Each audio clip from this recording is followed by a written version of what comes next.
Good. Hello, and welcome to Armbar Audio. I am your host, Tim Farley, and next to me is my trusty companion. John Turns. What's up, everybody? Today we're going to be talking about week one of the Wednesday Night Wars, NXT going head-to-head against AEW Dynamite. This was the first week that NXT was live for 2 hours on the USA Network. Let's jump into NXT. NXT started off hot with the world title match, Matt Riddle, bro, versus Adam Cole, baby. This was a hell of a match. It was very hard fought competition between both men. The end came when Adam Cole hit a second Panama City Destroyer or whatever, and a last shot. I think in between that, he missed the last shot and got into the bro mission, but got to the rope. Pretty good match to start off the show. I thought they made the right call. Matt Riddle's it's too early for him, and the prophecy, Undisputed Era. Yeah. Keep all the belt on the Undisputed Era. There's a reason they're calling it the Golden Era, and that's what the shirts are for. Yeah. Next we had Io Shirai versus Mia Yim. Another fantastic match. Everything Io does is crisp and clean and beautiful. She did a wonderful springboard missile drop kick that was just awe-inspiring. Mia Yim hit a tope suicida. Io Shirai ended up winning. I forget how. There was a lot of stuff going on while we were watching this. The third match was Johnny Wrestling against the bitter Shane Thorne, formerly of TM61. This match was very good as well. I mean, Shane Thorne hit a last ride sit-out powerbomb, which was pretty awesome. Johnny obviously won. They're not going to give it to Shane Thorne. I think for the whole show, you could say the same thing about every match. Like, they were all very good. Yeah, definitely. It was all good matches for NXT. We had Pete Dunne versus Danny Burch, which was very hard hitting, and it's bruiserweight versus a British strong style guy.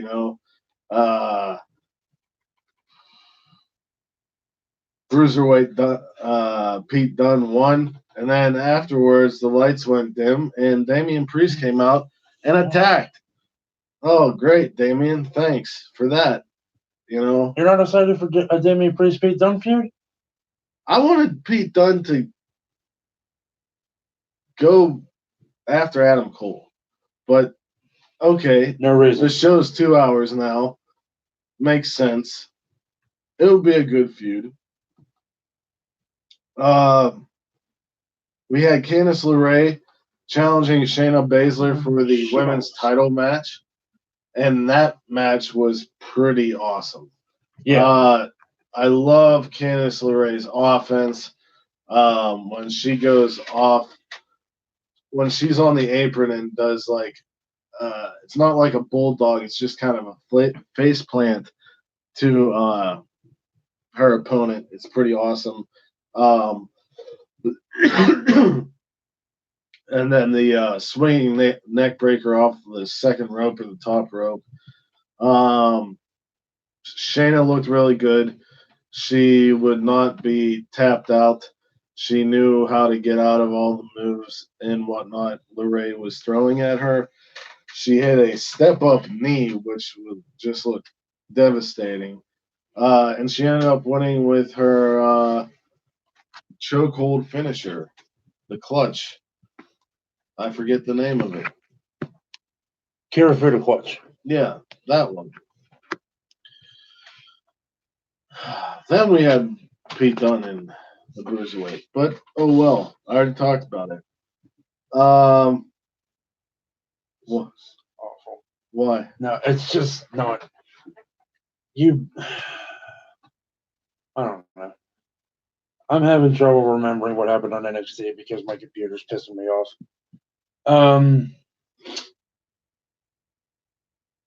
Well, don't worry about your computer. Okay. Well, I was trying to look up NXT, but fuck it, I don't care.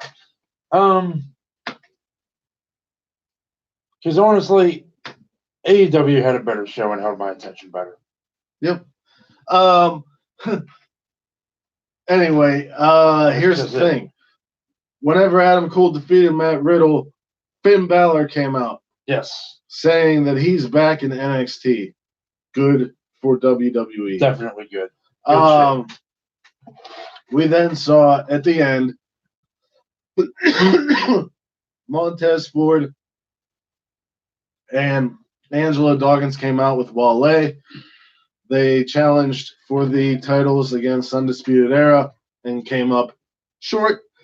Afterwards, Adam Cole was at the ramp celebrating for his friends, and out comes the Sicilian psychopath. The psycho killer. Goldie's dad. Tommaso Ciampa. And the whole time, as he pointed out, Tommaso Ciampa was staring at the gold. He was not looking at Cole. And then he finally faced Cole. And I am pumped because Tommaso Ciampa is the greatest NXT champion of all time. They did say that Finn was the longest running champion of all time, but I don't care. Ciampa did much more with his character, with that belt. It was fantastic. I'm in total agreement with you. I will say this, since you already said it. We were going to save it for the end of the show. Which show was better? He said AEW was. I agreed with him, and here's why. It's not that NXT was bad. NXT was fantastic. I'm used to NXT. I have never seen an episode of AEW Dynamite before in my life. So the excitement. Well, you could say no one has. Right. Nobody has. And the excitement for it just made me more invested. Now, will that be the same case next week? Maybe not. But but it won't be the same because we'll be going to episode 2. Yeah, I think. Sorry, guys, I have a bit of a cold. I think that going into the first week, it just held our attention more because it was exciting and new and fresh. Whatnot. Yeah. So let's get into AEW, shall we?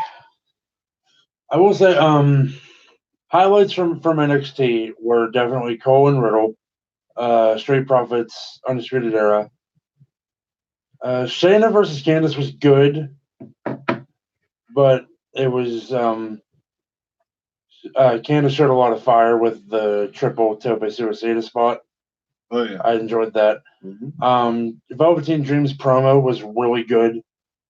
Really good promo. Oh yeah. What else? EO continuing her winning streak is smart, correct, I would say. Mm-hmm. And I, for one, am somewhat excited to see the match between Punishment Martinez and Pete Dunne eventually. And next week, we're getting Kushida versus Walter. Yes. Yes, excited for that. Now, let's head into Dynamite. The first match of Dynamite was Cody against Sammy G. It was a great opening match. Cody looked and felt like a star. Fuck Sammy G. It had a lot of good back and forth. Cody eventually won. This is the only match that I wasn't glued to my screen for because things were going on in the background of life. After the match, Sammy G was mean to Jungle Boy once, so I never want him to win a match ever. Afterwards, Jericho came down and beat the living shit out of Cody Rhodes. Yeah, through the commercial break. All the way through the commercial break. He hit him with the title. He hit him with a code breaker. He powerbombed him through 2 chairs. I saw some complaints that the attack was too long. It was pretty long, but they had to get through a commercial break. Yeah, it wasn't just like a regular commercial break. It was one of those breaks where it's just which AEW did for most of the commercial breaks. Yeah, whether there was a match happening or not, which I thought was really interesting. Because there's some stuff that you don't really need to see, care if you see or not. Yeah, like yeah, or like when it goes to a commercial and they get into a rest hold for the whole thing. Right. Not a lot of that, but first show they'll iron out the wrinkles. Right. The second match was Brandon Cutler against MJF. This match ended quickly due to Cutler possibly injuring his leg when he was coming off the top rope. I actually think he injured it on the tope, not the turnbuckle spot. First time seeing Cutler, and he had some impressive offense. But MJF's charisma outshined whatever happened in between the ropes. Yeah. MJF and Jericho are their top heels right now. Yeah, the best part of the match was MJF on the microphone before the match happened. Yeah. To be honest. Yeah. We then see Jay and Silent Bob. Yeah, that was pretty cool. Jericho is in the reboot of their Jay and Silent Bob series, which comes out October 15th or 17th, or both days, they said. Kevin Smith was probably... He said both. I don't know. Jack Evans interrupts, and I think it comes out the 17th in the U.S. I think is what that is. Jack Evans interrupts, and Jay says they aren't even good enough to win a match. He's not wrong. Private Party come down through the crowd and scare off Angelico and Jack Evans. This leads to the commentators telling us Private Party is really cool. Yeah. The tag tournament starts next week. We get a SCU promo in DC. Of course, you know what they say. Oh, yeah. It's the worst town they've ever been in. Scorpio Sky with an amazing Barack Obama impression. Then in the arena, they are also there. And they say they are going with experience in the tag tournament with Daniels and Kazarian. The addiction. Damn. Lucha Brothers come out and say they're the best in the universe, and Pentagon spits on Daniels. That starts a brawl. Cero miedo. We then get a match we've been promised for months. It was supposed to happen in Double or Nothing, and it's happening on the first show. Worth the wait. Pac versus Adam Page. This was awesome. Everything Pac does looks so deliberate. These two have great chemistry. There was a point where Pac hit a 450 splash, but it seemed like it took too long, like Hebner didn't know and stayed in the way. Adam Page hit a huge fallaway slam off the top and a moonsault off the top to the outside. The end came when Page almost pushed Pac into Hebner, and Pac low-blowed Page, which led to a black arrow and a brutalizer for the win. Anything to say about that? I am in love with the Black Arrow Brutalizer combo. Yes. As a finisher. Also, Pac's new theme is really good, really heavy, fits him well. I made a comment that I said that when Marty gets to AEW, he needs to form an alliance with Pac and call themselves the Villainous Bastards. Yes. We next got the inaugural women's title match.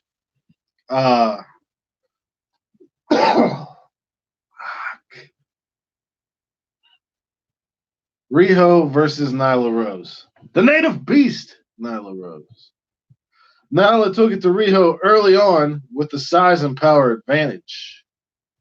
At one point, Riho went for a flying crossbody to the outside, but Nyla caught her and hit a backbreaker. Nyla put a bunch of chairs down and laid Riho on them, then went for a senton off the apron and Riho moved. After many knees and double stomps, we get the first ever AEW Women's Champion in Riho, which I called last week. After the match, Nyla tried to ruin it and attack Riho, but Kenny Omega, longtime friend of Riho, came down to stop it.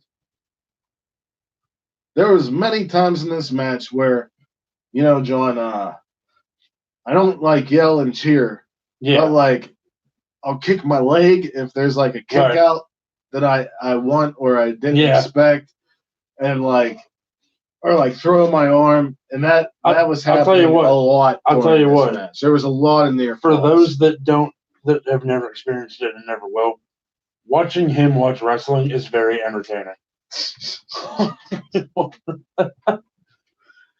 Oh shit! The next match, which was the final match, was Kenny Omega and the Young Bucks, the Elite, the Elite, versus Jericho, Santana, and Ortiz. This match, they're an awesome team. Absolutely, they made a really good trio.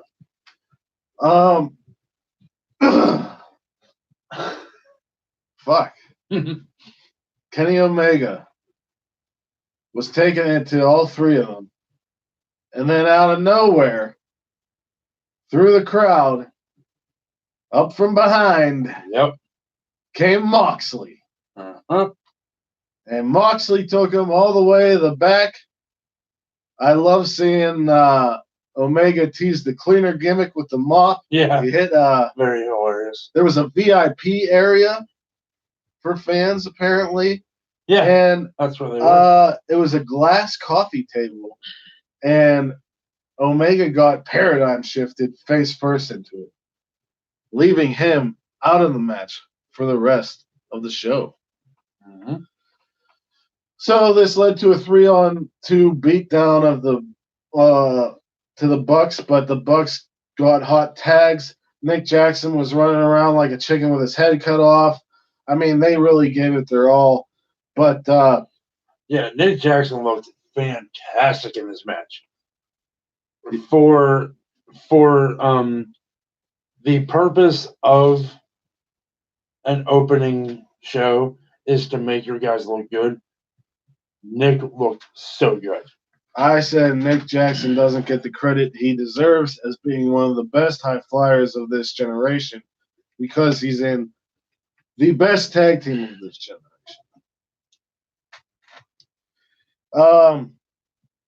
So yeah, they threw Matt or Nick face first right into a Judas effect. Yeah. It was pretty nasty. What ended up happening? So afterwards, Jericho was holding up the Young Bucks for Santana and Ortiz to continue the beatdown. Cody Rhodes comes. Cody ran out to try to make the save for the Bucks, which led to Sammy G running out and trying to beat down on Cody some more after suffering a loss to Cody earlier in the evening. And this led to the shocking arrival. You're missing one more person. I'm missing one. Dustin came down. Oh, yes. Dustin came down to make the save for Cody. Was able to get Sammy G off of him. Was able to get Jericho out of the way. And then.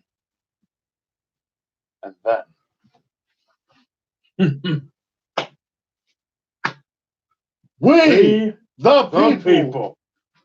Jake Hager, formerly Jack Swagger, shows up, absolutely drops Dustin Rhodes with some form of spine buster type move.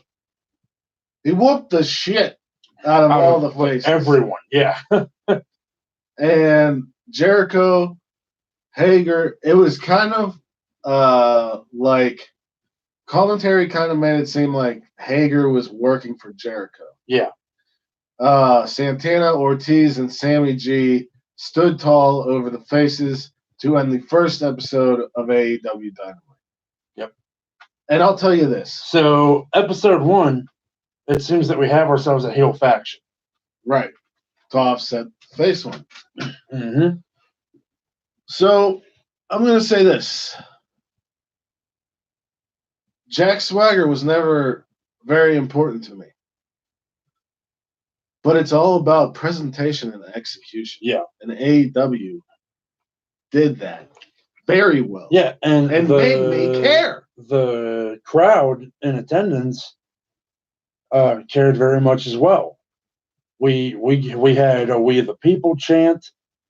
The roof came off of the place when he slid into the ring. So yeah, and I didn't even talk about the first thing I told you about. The first thing that really hit me, being the age that I am and loving wrestling for as long as I have, is that 20 years after the Monday Night War, we have Jim Ross and Tony Schiavone sharing a commentary booth. Yes.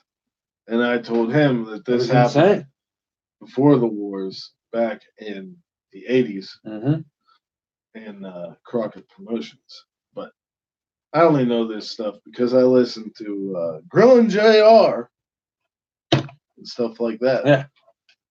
I'm telling you, Conrad's podcasts are the most informative. Definitely. That's why I'm looking forward to the Arn Anderson one. Oh, yes. The show reminded me of a Nitro mixed with a PWG show. And it's own kind of thing. It was great hearing JR and Schiavone together. The show built instead of being all over the place like most WWE shows. It felt different and fresh, and I can't wait for next week when the tag team title tournament starts. With that being said, and it also kind of felt like the heel faction. It felt like an NWO beatdown. Yeah. With that being said, I'm still looking forward to all the wrestling that I can watch.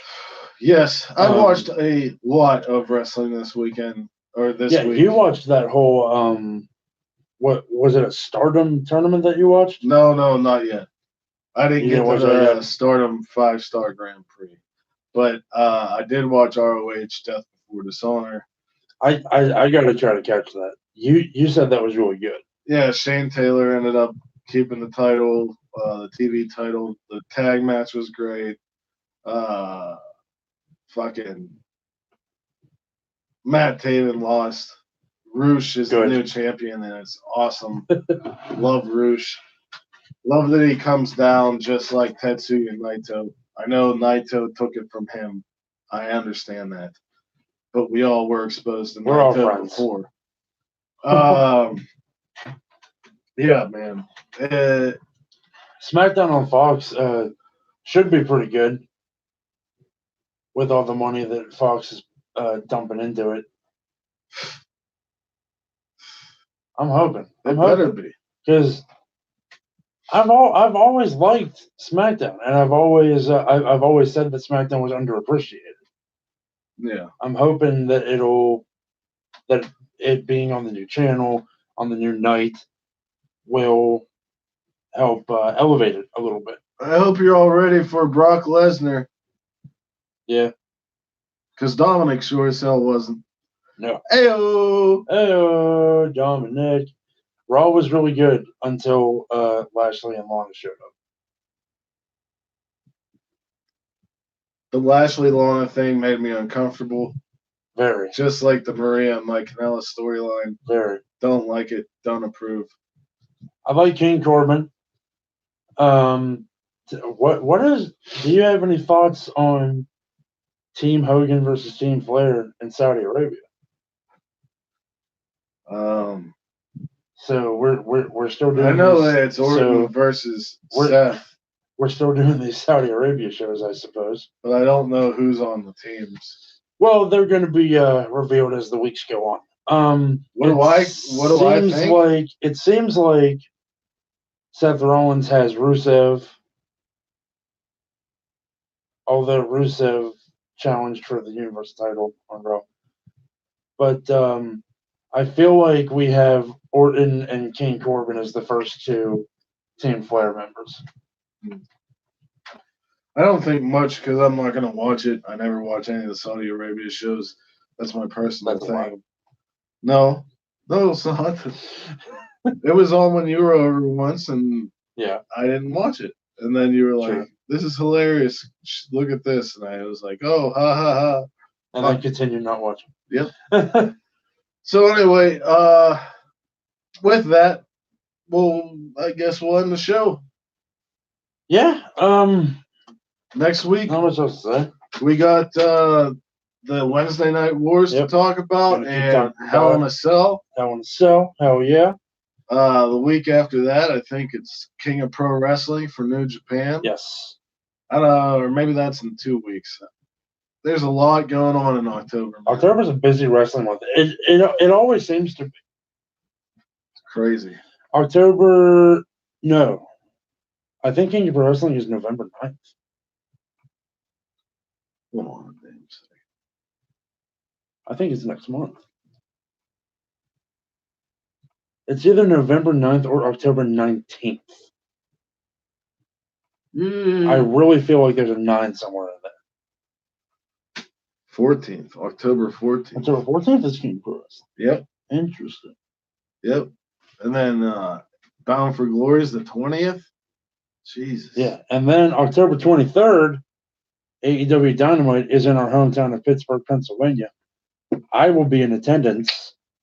So Thursday's podcast that week, you're going to get somewhat of a live show report from yours truly. Then November 2nd, MLW Super Fight on pay-per-view happens. MLW's first ever pay-per-view, November 2nd. We're going hard. Going hard. Like Mustafa Ali and the Revival. All day, all night. All my Southern people, are you ready to fight? Anyway. Yeah. Shit. Okay. Shit. Bye. No, wherever you are in the world, asshole. Wherever you are in the world, whether it's morning, noon, or night, peace, love to all of you. Have a great one. Bang. See you next week, folks.